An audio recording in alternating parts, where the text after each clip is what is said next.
Meu filho me olhou bem nos olhos naquela noite e não disse absolutamente nada. Nada. Foi isso que mais doeu. Não era raiva, não era decepção, era apenas silêncio.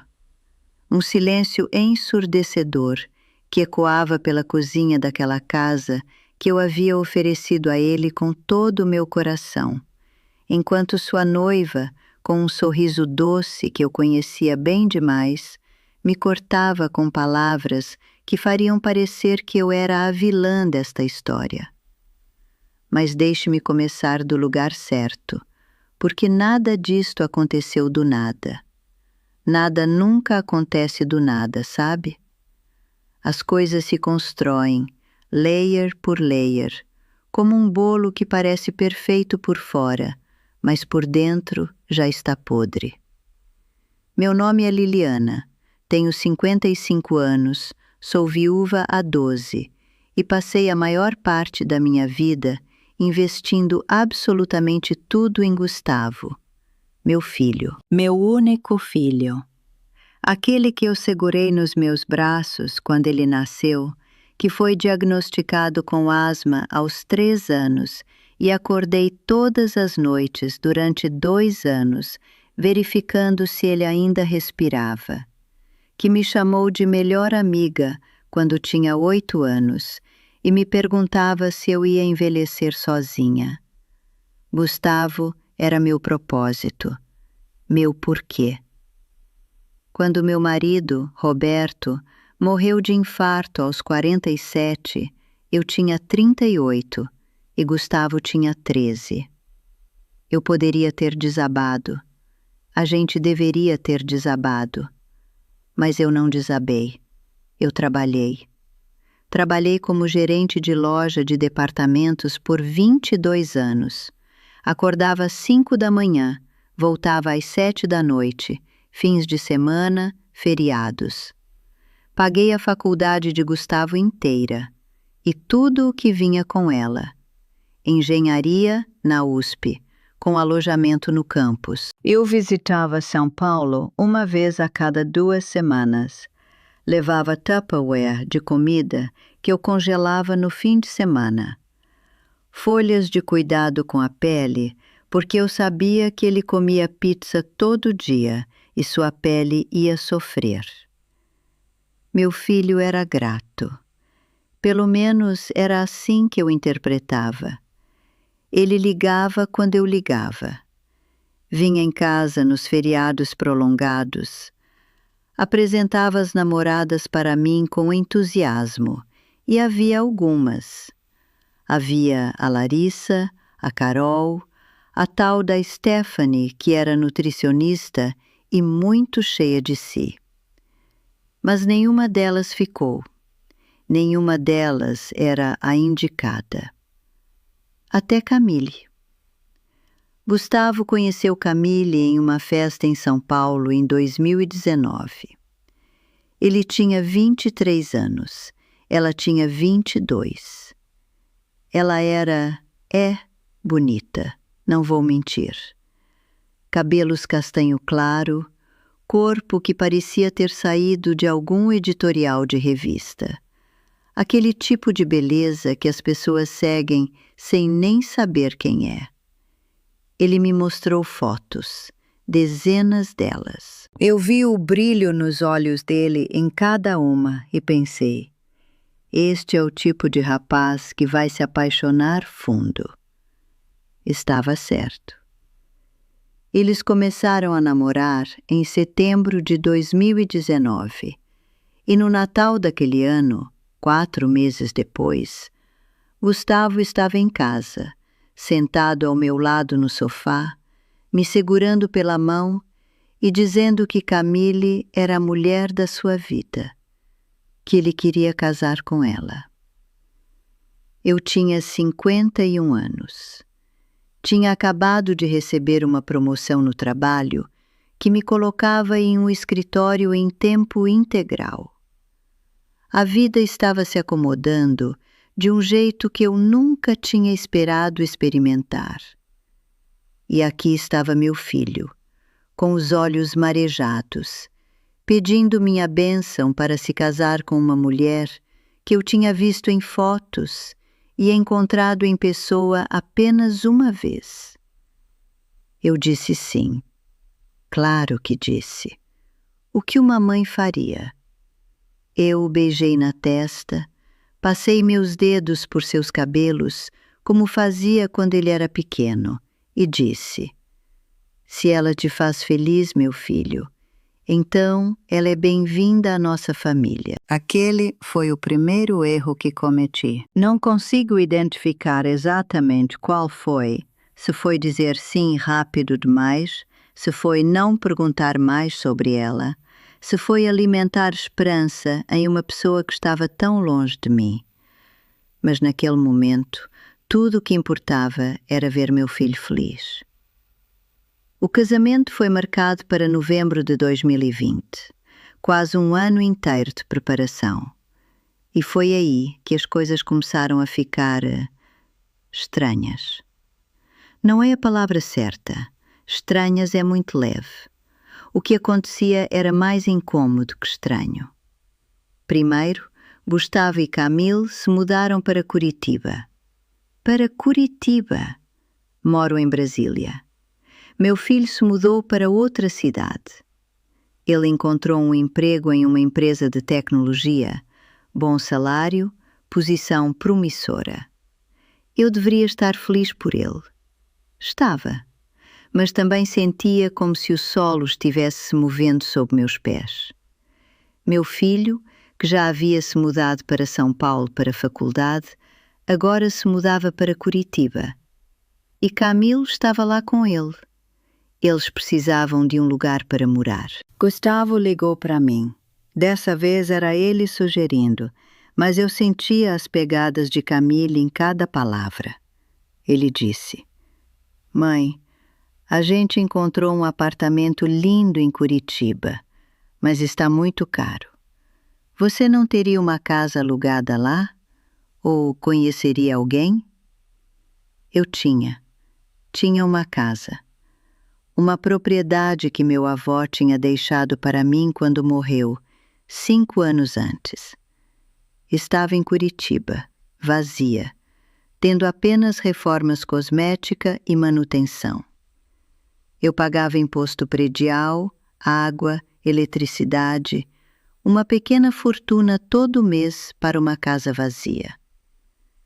Eles podem ficar na casa, eu ofereci, de graça. Gustavo respirou aliviado. Eu ouvi. Ele agradeceu. Disse que isso significava um mundo para ele, que em alguns meses eles conseguiriam juntar dinheiro para alugar algo. Só por um tempo, mãe, juro. Esse só por um tempo virou 3 meses, depois 6.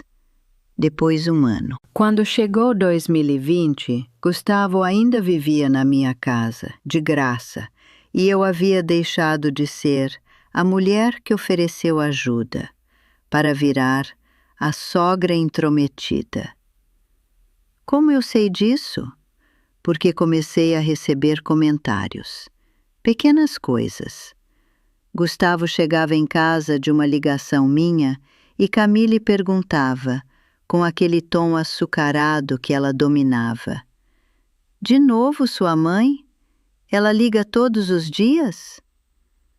Ou eu mandava uma caixa de comida, porque meu filho ainda gostava dos meus bolinhos de chuva, dos meus biscoitos de polvilho. E Camille arrumava a cara, como se eu tivesse invadido algo que era só deles. Aos poucos, as visitas a Curitiba ficaram menos frequentes. Eu tentei ir em um fim de semana de 3 dias em outubro de 2020, apenas 2 meses antes do casamento. Gustavo me disse que não era um bom momento, que ele e Camille tinham planos, que poderia ser um mês que vem? Claro que eu entendi. Ela queria que eu saísse de vista. Mas a raiva? A raiva eu guardei bem fundo. Canalizei aquilo para algo útil. Dedicação. Quando o planejamento do casamento começou, eu assumi controle porque ninguém mais ia fazer. Gustavo estava em Curitiba trabalhando. Camille tinha um trabalho também. Era influenciadora digital, você sabe, aquele tipo. E disse que estava muito estressada com o planejamento. Liliana, você é tão boa em organizar coisas, você não gostaria de cuidar disso? Claro que eu gostaria. Claro que eu tomei a oportunidade com ambas as mãos, como uma mulher faminta recebendo seu primeiro prato em dias. O casamento seria em Brasília. Eu contratei o melhor salão de festas da cidade, Bosque do Barão, no Lago Sul. Ele custou R$ 8.500. Escolhi um buffet de qualidade, R$ 12.000. Fotógrafo renomado, R$ 3.200. DJ, R$ 2.500. Flores, convites impressos, decoração, luminária. Meu Deus, como custou caro! Eu gastei aproximadamente R$ 45.000 do meu bolso, todo em meu nome, com meu cartão de crédito. Eu paguei, eu reservei. Eu confirmei cada detalhe pessoalmente. E ninguém, literalmente ninguém, em nenhum momento me ofendeu ou me sugeriu que isso era demais. Gustavo disse obrigado. Camille sorriu e pediu ajustes aqui e ali. Liliana, você não acha que as flores deveriam ser mais brancas, mais minimalistas? E eu fiz cada um deles, sempre. A mãe de Camille, Daniela, nunca ofereceu pagar por nada. Nunca ofereceu nem mesmo ajudar. Ela simplesmente comparecia nas reuniões com caras, como se estivesse sendo uma mártir ao estar lá. O pai de Gustavo, como eu mencionei, tinha falecido há 12 anos. Mas minha própria mãe, que era viva, mãe dele, sua avó, ofereceu para ajudar. Ofereceu dinheiro, ofereceu tempo, ofereceu sua casa para que a gente fizesse reuniões de planejamento. Gustavo a abraçou quando ela ofereceu. Com Camille ao lado, ele a abraçou. Depois, em uma conversa privada com Camille, ela me perguntou delicadamente: você acha que a idade de sua mãe, ela está bem? Ela quer estar tão envolvida em tudo? Isso foi em agosto, 3 meses antes do casamento. Aquela pergunta, aquele tom, aquela preocupação fingida, foi como se ela tivesse plantado uma semente de dúvida em mim sobre minha própria mãe.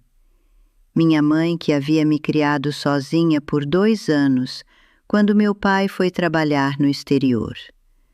Minha mãe, que tinha apenas 74 anos e era perfeitamente funcional.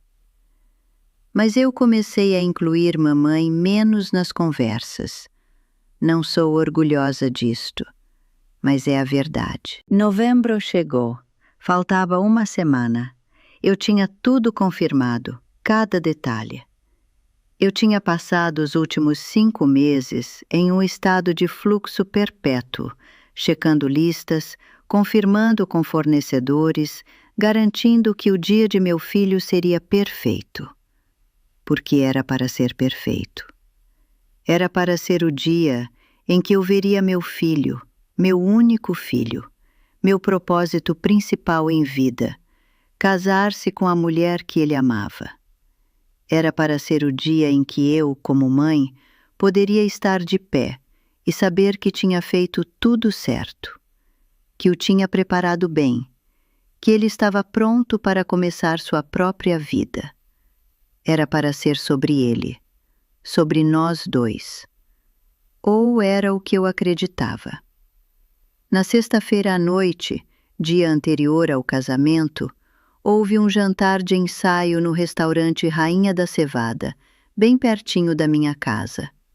Foram 35 pessoas, família, amigos próximos, padrinhos, madrinhas. Eu tinha até organizado isso também, claro. Gustavo estava bonito naquela noite. Usava uma camisa azul clara que realçava seus olhos. Olhos que eram idênticos aos do meu marido, Roberto, seu pai. Camille usava um vestido branco curto que deixava suas pernas à mostra e seu cabelo estava em ondas soltas. Ela era, por qualquer métrica, uma noiva deslumbrante. Eu estava usando um vestido de lã cinza e sapatos pretos. Nada de especial. Eu tinha pensado em usar algo mais chamativo, mas decidi que não era meu dia. Eu era apenas a mãe do noivo. Jantamos. Discursos foram feitos. O pai de Camille, Marcelo, um homem de cabelos brancos e barba bem aparada, deu um discurso que foi, apesar de tudo, bonito. Falou sobre o quão feliz estava em ver sua filha casando com um homem como Gustavo. Um homem que a ama, disse ele, e que a colocará sempre em primeiro lugar. Achei estranho que ele tivesse dito sempre em primeiro lugar, mas deixei passar. Meu filho se levantou e fez um discurso sobre Camille. Como ele a amava. Como ela tinha mudado sua vida. Como ele não conseguia imaginar um futuro sem ela. As pessoas aplaudiram. As mães ao meu lado, amigas minhas, me deram abraços como se eu estivesse passando por algo. Como se eu estivesse dando meu filho embora. Como se ele estivesse morrendo. Talvez ele estivesse. Não da forma que elas pensavam, mas...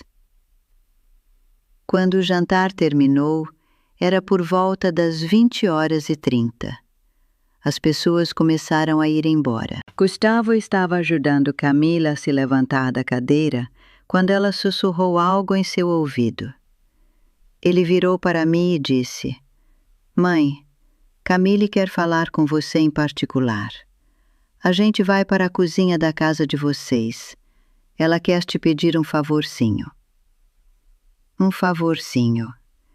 É incrível como as palavras podem ser tão enganosas. Nós caminhamos da primeira quadra, onde moro, até casa, apenas a 3 minutos a pé. Novembro em Brasília é quente. O céu estava limpo, estrelado, e havia uma brisa suave que normalmente eu teria apreciado. Mas havia algo no ar naquela noite. Uma tensão. Uma antecipação de que algo estava para mudar. Quando entramos em casa, Camille foi direto para a cozinha e pediu para Gustavo servir um vinho. Branco. Uma garrafa de um vinho que eu tinha comprado semanas antes. Um Sauvignon Blanc de São Roque. Ele serviu 3 taças, entregou uma para ela, uma para mim, e ficou em pé perto da pia, bebericando o seu. E foi ali, naquela cozinha, enquanto a luz amarelada incidia sobre nossos rostos, que Camille virou para mim com um sorriso, e disse: Liliana, eu queria falar com você sobre algo que tem estado pesando muito em meu coração. Preciso pausar um momento, porque isso é importante. Quando alguém começa uma frase como essa, algo que tem estado pesando muito em meu coração, você sente. Você sente que não é nada bom. É como quando um médico te chama para conversar em particular. Você já sabe que a notícia não é boa. Seu corpo sabe antes de sua mente processar. Meu coração começou a bater mais rápido.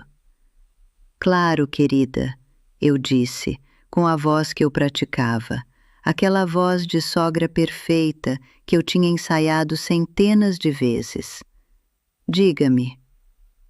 Bem, ela começou, movendo o cabelo por sobre o ombro com um gesto tão praticado que eu sabia que havia feito isso em frente a um espelho centenas de vezes.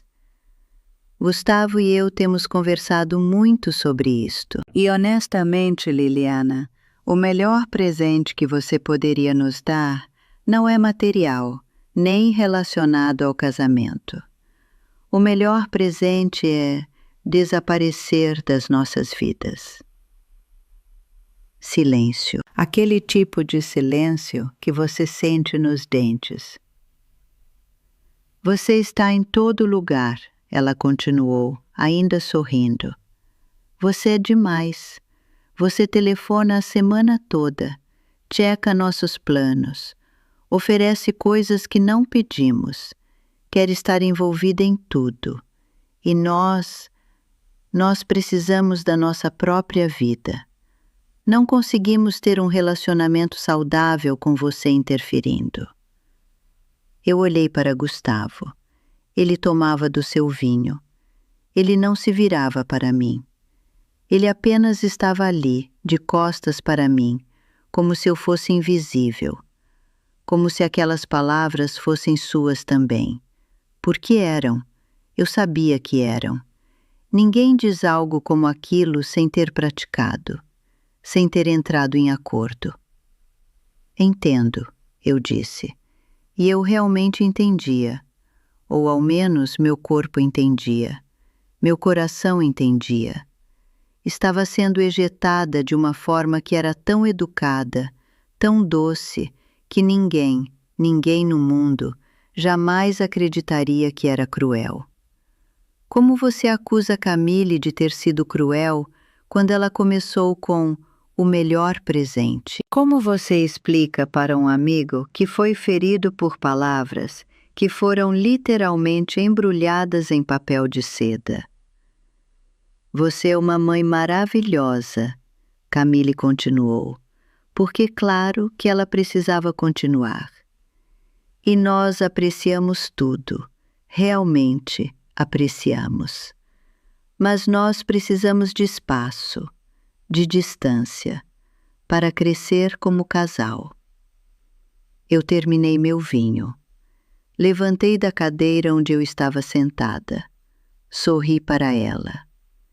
Bem, eu disse, eu entendo completamente e vou respeitar aquilo que vocês desejam. Naquele momento, eu não estava mentindo. Eu não tinha plano. Eu não estava consumida por raiva. Eu estava apenas vazia. Eu peguei minha bolsa, dei um beijo no rosto de Camille, um beijo que fez meu estômago revirar, e saí da cozinha. Gustavo ainda não tinha se virado. Eu dirigi para a casa, minha casa, e senti como se estivesse dentro de um filme que não era meu. Como se estivesse vivendo a vida de outra pessoa. Eu era atriz. Tinha representado o papel de a sogra que aceita tudo durante tanto tempo que havia esquecido do meu próprio roteiro.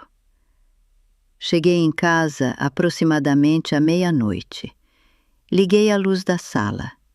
Deixei minha bolsa no sofá e me senti completamente imóvel, como uma estátua. Meu corpo estava ali, mas minha mente tinha saído de Brasília. Então, gradualmente, como água que começa a fervir, quase invisível no começo, depois cada vez mais presente, a raiva começou. Não era raiva quente. Não era aquele tipo de raiva que te faz gritar ou quebrar coisas. Era raiva fria, metódica, calculada.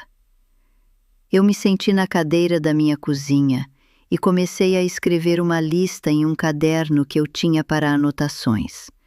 Aquele caderno onde eu registrava coisas da vida cotidiana, números de telefone, senhas, coisas assim. Na primeira linha, eu escrevi Salão de Festas, Bosque do Barão. Depois, Buffet, a Mesa de Ouro. Depois, Fotógrafo, Carlos Henrique. Depois, DJ, Bruno Eventos. Depois, Flores, Flores e Paisagem. Depois, Convites, Gráfica Santa Cruz. E por aí vai. Todos contratados em meu nome. Todos com meu telefone listado como principal. Todos com acordos que podiam, tecnicamente, ser cancelados, porque ninguém jamais espera que uma mãe vá cancelar o casamento de seu filho. Ninguém jamais. Eu liguei para a primeira pessoa às 2 da manhã. Ele não atendeu, claro. Eu liguei novamente às 6 da manhã, quando fazia mais sentido. Bosque do Barão, bom dia, respondeu uma mulher com uma voz que claramente tinha sido interrompida de seu sono. Olá, eu comecei, e minha voz era tão tranquila que assustou a mim mesma. Meu nome é Liliana Santos. Eu tenho uma reserva para amanhã, novembro 20 de 2020, para um casamento. Sim, minha dona, eu vejo aqui. Casamento de Gustavo e Camille, começando às 18 horas. Tudo está confirmado. Sim, bem, eu estou ligando para cancelar. Silêncio. Cancelar? Ela perguntou, como se fosse a palavra mais estranha que jamais tivesse ouvido. Cancelar. Completamente. Não haverá casamento nesta data, neste estabelecimento. Dona Liliana, nós já fizemos toda a preparação. Nós já compramos certos ingredientes para o cardápio de amanhã. Eu tenho conhecimento das consequências, eu a interrompi, e minha voz ainda era calma. Eu sou a cliente e estou pedindo para cancelar. Alguém pode passar as instruções para a rescisão do contrato? Ela passou. Era uma mulher diferente. Meu advogado tinha me ensinado alguns anos antes que é sempre melhor ter tudo em escrito. Eu enviei um e-mail formal para o gerente do Bosque do Barão, solicitando o cancelamento imediato e informando que a rescisão seria processada legalmente se necessário. Depois, liguei para a Mesa de Ouro. Mesmo processo. Mesma conversa. Cancelamento imediato. Sim, estou ciente das consequências. O fotógrafo Carlos Henrique atendeu no terceiro toque. Ele conhecia minha voz. Liliana, tudo bem? Só confirmando que estou aí amanhã às... Carlos, não haverá necessidade de você vir amanhã. O casamento foi cancelado. Você receberá instruções por e-mail sobre rescisão. Cancelado? Mas Liliana, o contrato, as fotos pré-wedding que a gente fez semana passada... Cancelado. Eu desliguei. O DJ foi mais fácil. Ele tinha uma assistente que atendeu e anotou tudo o que eu disse, sem fazer uma única pergunta. A florista chorou. Ela de verdade chorou. Falou sobre as flores que ela havia encomendado da região de São Roque, sobre como a maior parte do trabalho já estava feito. Eu a escutei. Eu de verdade a escutei.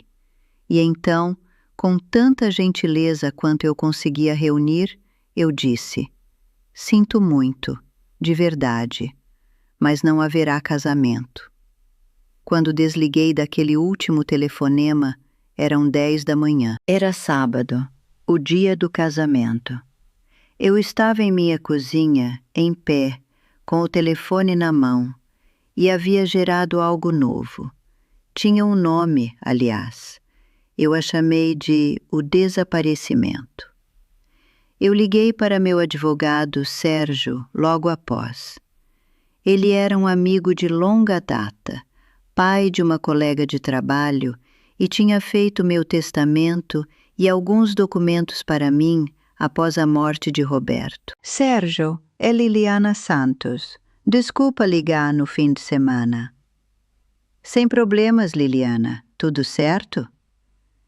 Preciso rescindir um direito de habitação. Imóvel em Curitiba. Proprietário é meu nome. Inquilinos são meu filho Gustavo e sua esposa Camille. Não existe contrato formal. Eles residem gratuitamente há pouco mais de um ano. Que documentação eu preciso? Silêncio. Sérgio me conhecia há 15 anos. Ele sabia que algo estava errado, porque eu não falava assim. Eu não era aquela mulher que falava em termos legais e técnicos sobre seu próprio filho. Liliana, tem certeza que você quer fazer isso? Tem certeza que quer processar legalmente seu próprio filho? Preciso apenas saber que documentação é necessária para recuperar a propriedade. Você pode preparar uma notificação formal de rescisão de habitação, com prazo de 30 dias? Ele concordou, mas sua voz tinha aquele tom que pessoas usam quando estão entristecidas com você. Não é julgamento, é pior, é pena. Eu mandei tudo por e-mail 1 hora depois. Notificação legal de rescisão de habitação em português formal, informando a Gustavo e Camille que eles teriam 30 dias para desocupar a propriedade após o recebimento do documento. Tudo isso aconteceu antes das 11 da manhã de um sábado. Agora eu estava esperando. Eu sabia que eles chegariam no Bosque do Barão por volta das 17h30, que os convidados começariam a chegar por volta das 18 horas, que em algum momento alguém, provavelmente Gustavo, perceberia que nada estava lá, que o salão estava fechado, que nenhum funcionário estava lá, que não havia mesas, cadeiras, decoração, nada. E eu estava esperando para ver se ele ligaria para mim. Ele não ligou. Às 18h30, eu recebi uma ligação de um número desconhecido. Era o gerente do Bosque do Barão. Sua voz era vermelha, literalmente vermelha. Você conseguia escutar a cor da raiva dela através do telefone. Dona Liliana, eu tenho uma situação de crise aqui. O noivo está aqui com a noiva, ambos vestidos, cerca de 100 pessoas no estacionamento e o salão está fechado. O contrato diz que você é a responsável. A você devo informar. Eu cancelei o evento, eu interrompi. Às 6 da manhã. Você recebeu a confirmação por e-mail. Mas, dona, o noivo diz que você não tinha direito. Tenho sim. Sou a contratante. Eu assinei. Eu paguei. Tenho direito absoluto. Eu desliguei. Aproximadamente 1 hora depois, às 19h45, Gustavo ligou. Ao escutar meu próprio filho dizer meu nome através daquele telefone, senti uma coisa, apenas uma coisa: tristeza. Profunda, consumidora tristeza. Porque naquele momento eu percebi que havia morrido algo dentro de mim em relação a ele. Algo que uma mãe deveria ter para seu filho tinha falecido.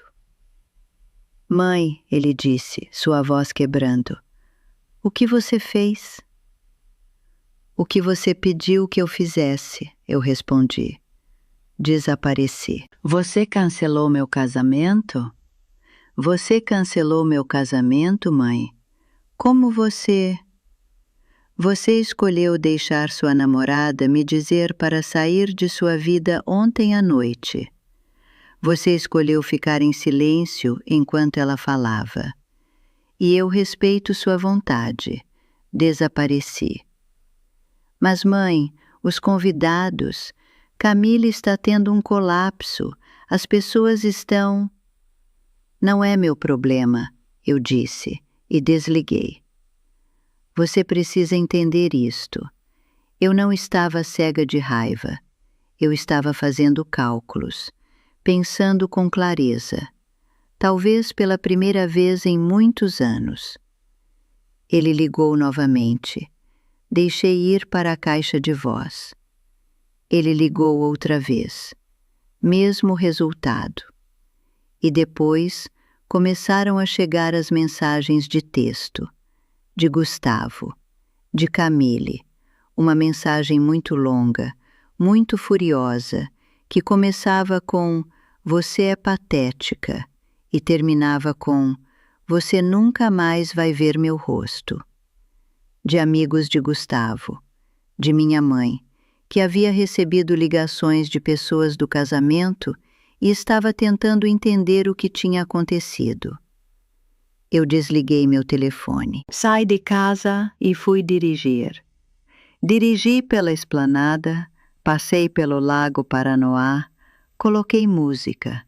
Música que meu marido Roberto costumava escutar. Música saudade. E apenas dirigi. Dirigi por horas, até o sol descer completamente, até as luzes da cidade se acenderem, até eu me sentir como se estivesse dentro de um sonho que não era meu. Quando voltei para casa, eram 23h45. Liguei meu telefone de volta. Tinha 47 mensagens não lidas. Não li nenhuma delas. Ao invés disso, liguei para minha mãe. Ela atendeu na primeira ligação, sua voz ainda acordada, esperando por mim. "Filha", ela disse, "o que aconteceu?" "Mamãe, eu preciso que você saiba que eu tomo responsabilidade por tudo que eu fiz hoje. Eu fiz aquilo de forma deliberada, com conhecimento de causa, sem ser uma vítima." "Liliana, o Gustavo está tentando ligar para você desde as 17 horas. Ele está desesperado." "Eu sei." "Você sabe?" "Sim. E ainda assim, não vou atender." Minha mãe respirou fundo. Ela tinha 74 anos. Ela tinha vivido tempo suficiente para saber quando uma mãe tinha chegado a seu limite. "Ele vai vir à sua casa", ela disse. "Deixa ele vir." E ele veio. Aproximadamente às 2h, enquanto eu ainda estava acordada, ainda vestida, sentada na minha cadeira de leitura da sala com as luzes desligadas, Gustavo bateu na porta da minha casa. Não era uma batida, eram pancadas, golpes. Ele estava fora de si. Eu não abri a porta. Ele gritava: "Mãe, mãe, abre a porta, por favor, mãe." Seus gritos e pancadas duraram 8 minutos. Depois ele chorava. Depois gritava novamente. E então, gradualmente, diminuiu. Depois parou. Quando tudo ficou em silêncio, eu levantei e liguei a luz. Fui para a cozinha e fiz chá. Era a primeira coisa que eu tinha feito para mim mesma, completamente para mim, em meses. Os dias seguintes foram os mais silenciosos da minha vida desde que Roberto morreu. Eu ia trabalhar, eu fazia minhas tarefas, eu comia, eu dormia. Eu vivia uma vida que parecia ter perdido sua cor original. Tudo estava em tons de cinza suave. Gustavo tentou ligar múltiplas vezes naquele primeiro domingo, e segunda-feira e terça. Eu não atendi nenhuma. As mensagens começaram a dar uma volta interessante. Primeiro, eram agressivas. Ele listava tudo o que eu tinha feito para ele ao longo dos anos, como se fosse uma dívida que eu estava cobrando. Depois eram pedidos. Ele pedia, entre lágrimas, que eu conseguia ouvir até no texto, para que eu desistisse, que ele podia explicar. Depois eram ameaças. Ele dizia que ia me processar, que ia me tirar da casa, que Camille já tinha consultado um advogado. Meu advogado, Sérgio, havia preparado toda a documentação de forma que meu lado estivesse completamente coberto legalmente. Gustavo e Camille não tinham contrato, não tinham direitos de residência estabelecidos, e a propriedade era única e exclusivamente minha. O cancelamento do casamento não tinha nada de ilegal. Eu era quem havia contratado todos os serviços, em meu nome, com meu dinheiro. Mas as consequências legais e as consequências emocionais são duas coisas muito diferentes. Na quinta-feira, uma semana após o desaparecimento, Gustavo apareceu em meu trabalho.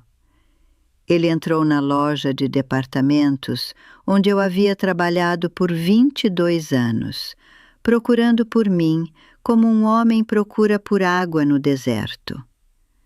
Encontrou-me no setor de cosméticos, ajudando uma cliente a escolher base.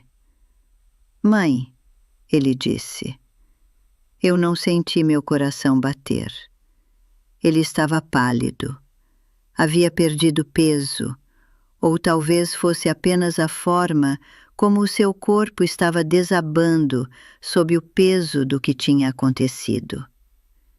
Ele usava a mesma roupa de segundo dia de casamento que deveria ter acontecido, jeans e uma camiseta, como se ele tivesse saído de sua cama e vindo direto para me encontrar. "Olá, Gustavo", eu disse, continuando a ajudar minha cliente. "Posso falar com você, por favor?" "Estou no meio de um atendimento." "Depois, por favor?" Eu terminei de ajudar minha cliente. Ela comprou 3 produtos, gastando R$ 187, e saiu feliz. E então, com um suspiro que fiz para mim mesma, concordei em conversar com meu filho. Nós fomos para a sala de descanso dos funcionários. Era um lugar cinzento, com uma máquina de refrigerantes que não funcionava e uma mesa de plástico. Gustavo sentou. Eu não. Eu fiquei de pé, com meus braços cruzados, esperando. Camille saiu, ele começou. 3 dias depois. Ela empacotou suas coisas e foi para a casa da mãe em São Paulo. Ela disse que aquela situação tinha me mostrado o meu verdadeiro caráter, que qualquer homem que deixasse sua mãe estragar o casamento merecia ser abandonado. Eu não disse nada. Ela tinha razão, ele continuou, mas não da forma que ela pensa. Ela tinha razão porque, mãe, eu deixei aquilo acontecer. Eu fiquei em silêncio. Eu deveria ter defendido você. Eu deveria ter dito para ela, naquela cozinha, que aquilo era errado, que você tinha feito tudo para nós e que ela não tinha direito de falar assim com você. Silêncio ainda. Ontem, Gustavo disse, eu recebi a notificação do seu advogado. 30 dias para desocupar a propriedade. Mãe, você está realmente... Sim. Mas para onde eu vou? Não sei. Isso é seu problema agora. As palavras saíram da minha boca como algo vivo, algo que tinha nascido naquele momento. Gustavo começou a chorar. Lágrimas reais, não aquele tipo performático, mas o tipo que vem de quando você percebe que cometeu um erro tão grande que talvez não haja volta. Eu sinto muito, ele disse. Eu sinto muito, mãe. Eu sinto muito por cada coisa. E eu senti meu peito apertar, porque ele era meu filho. Ele era o rapaz que havia nascido de meu corpo, que havia dormido em meus braços, que tinha me pedido, aos 8 anos, se eu ia envelhecer sozinha. E agora, ele era um homem que tinha me deixado ser humilhada. Mas eu não podia perdoar, pelo menos não agora. Você precisa sair da propriedade, eu disse, em 30 dias. Ele foi embora daquela sala de descanso cinzenta com seu corpo desabando. E dói ver um filho assim. Mas não dói tanto quanto doeu vê-lo em silêncio naquela cozinha. Nos próximos 30 dias, muito aconteceu. Gustavo se mudou para um apartamento com um colega de trabalho em Curitiba. Ele e Camille finalizaram o divórcio em tempo recorde, 3 meses depois. Um casamento que duraria apenas 3 meses, que nunca teria acontecido se ele tivesse falado naquele dia. Ele perdeu a promoção de trabalho por estar mentalmente ausente. Minha mãe ligava toda semana, pedindo que eu perdoasse, que reacendesse a relação, que entendesse que ele era apenas um rapaz jovem e havia cometido um erro. Eu a escutava, mas não mudei de ideia. 6 meses depois, Gustavo ligou. Dessa vez eu atendi. Mãe, ele disse. Apenas aquela palavra. Olá, Gustavo. Eu não tenho esperança de que você me perdoe, mas eu queria que você soubesse que eu entendi o que você fez. Por que você fez aquilo? Camille tinha começado a me controlar e eu deixei. E quando você ofereceu resistência, quando você simplesmente continuou sendo uma mãe que amava o seu filho, eu escolhi lado. Escolhi acreditar nas coisas que ela me dizia sobre você. E isso foi... Mãe, isso foi covarde. Havia um quebranto em sua voz. Eu estou indo a Brasília semana que vem, ele continuou. E eu queria, se possível, passar um tempo com você, apenas conversar, sem expectativas. Eu disse sim. Quando ele chegou à minha casa, aquela casa que ele não tinha visto em meses, ele trouxe uma mala e flores. As flores eram simples, girassóis. Não era nada elaborado, era apenas um gesto. Nós sentamos na minha cozinha, a mesma cozinha onde Camille havia me feito desaparecer, e falamos por horas. Ele me contou sobre a pressão que Camille tinha exercido sobre ele. Como ela tinha começado pequeno, comentários casualmente ofensivos sobre eu ligar muito, sobre como eu era ansiosa como mãe, e tinha crescido até o ponto em que ele começou a acreditar que eu era de fato demais. Ela tinha controle sobre você, eu disse. Tinha. E quando você fez aquilo, quando você cancelou o casamento, foi como se alguém tivesse aceso uma luz. Eu percebi o que ela era realmente. Mas aí você estava brava comigo também, e eu senti que tinha perdido você. Você me perdeu quando escolheu ficar em silêncio, eu disse, e isso era verdade. Mas talvez agora você entenda por que desapareci. Eu entendo, ele disse. Você desapareceu porque foi a única forma de me fazer escutar. Você desapareceu porque eu não estava ouvindo de nenhuma outra forma, e você estava certo. Não era questão de estar certa. A verdade é que a vida é complexa demais para existir em certo ou errado absoluto. Eu era uma mãe que amava seu filho e que havia investido tudo nele. E quando aquele filho permitiu que alguém o controlasse, eu fiz a coisa mais extrema que consegui pensar.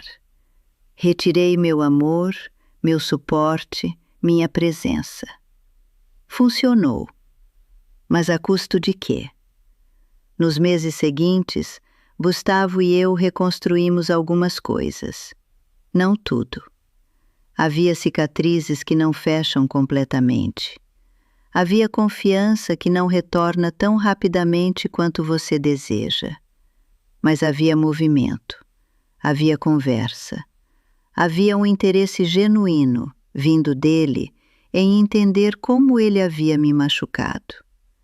Alguns anos depois, Gustavo casou novamente, com uma mulher chamada Helena. Ela era diferente de Camille em quase todos os sentidos. Era gentil comigo, interessada em minha vida, não havia nada de demanda ou controle. Naquela cerimônia, na primeira fila, eu sentei e sorri. E quando chegou a hora dos votos dele, Gustavo olhou para mim por um momento, apenas um momento, e disse: "Hoje eu caso com a mulher que escolho. E gostaria de agradecer a minha mãe por me ensinar, de uma forma muito difícil, que lealdade também significa defender aqueles que amamos de forma nenhuma." Eu chorei naquele dia. Chorei porque seu rosto tinha aquele tipo de maturidade que apenas a dor e o arrependimento conseguem dar. Chorei porque ele finalmente tinha entendido. E chorei porque, ainda que houvesse cicatrizes, havia salvação na história. A casa de Curitiba? Gustavo eventualmente a comprou de mim. Não pelo preço de mercado, eu ofereci um desconto considerável, mas ele pagou algo. Havia uma transação, havia respeito, havia o reconhecimento de que aquele imóvel havia sido um presente que se tornou uma arma, e agora estava se tornando outra vez uma casa. Meu trabalho na loja de departamentos? Eu me aposentei um ano depois de tudo aquilo. Usei o dinheiro que tinha economizado, junto com algumas economias que Roberto tinha deixado, para viajar. Fui para a Europa. Passei 3 semanas em Portugal visitando Covilhã, a cidade de onde meu avô tinha imigrado. Caminhei pelas ruas pequenas e pensei em como as histórias viajam através das gerações. Como as escolhas que você faz em um dia podem ressoar em toda a sua vida. Quando voltei, eu tinha paz. Não era a paz de estar certa. Era a paz de ter feito aquilo que achei que era necessário fazer e de ter sobrevivido às consequências. Era a paz de ter um filho que eventualmente entendeu por que sua mãe desapareceu. Porque é isso, entende? O desaparecimento não foi sobre o casamento. Não era sobre vingança. Era sobre Liliana. Era sobre mim. Percebendo que havia desaparecido de minha própria vida há muito tempo. Que havia colocado toda a minha identidade em ser a mãe de Gustavo, que havia feito suas prioridades minhas prioridades, que havia permitido que alguém como Camille me redefinisse através de suas palavras doces. E então, naquela noite, quando Camille pediu que eu desaparecesse, eu de fato desapareci. Mas desapareci para reaparecer, para ser vista novamente, para ser importante novamente, para reclamar minha própria vida. Gustavo aprendeu isso também. Aprendeu que quando você deixa alguém reescrever você, quando fica em silêncio enquanto alguém o desconstrói, está desaparecendo também, se dissolvendo em algo que não é você.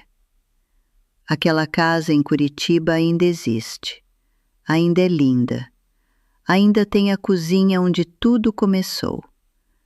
Mas agora é preenchida por pessoas que a amam de forma correta, sem controle, sem jogos, sem pedidos disfarçados para desaparecer.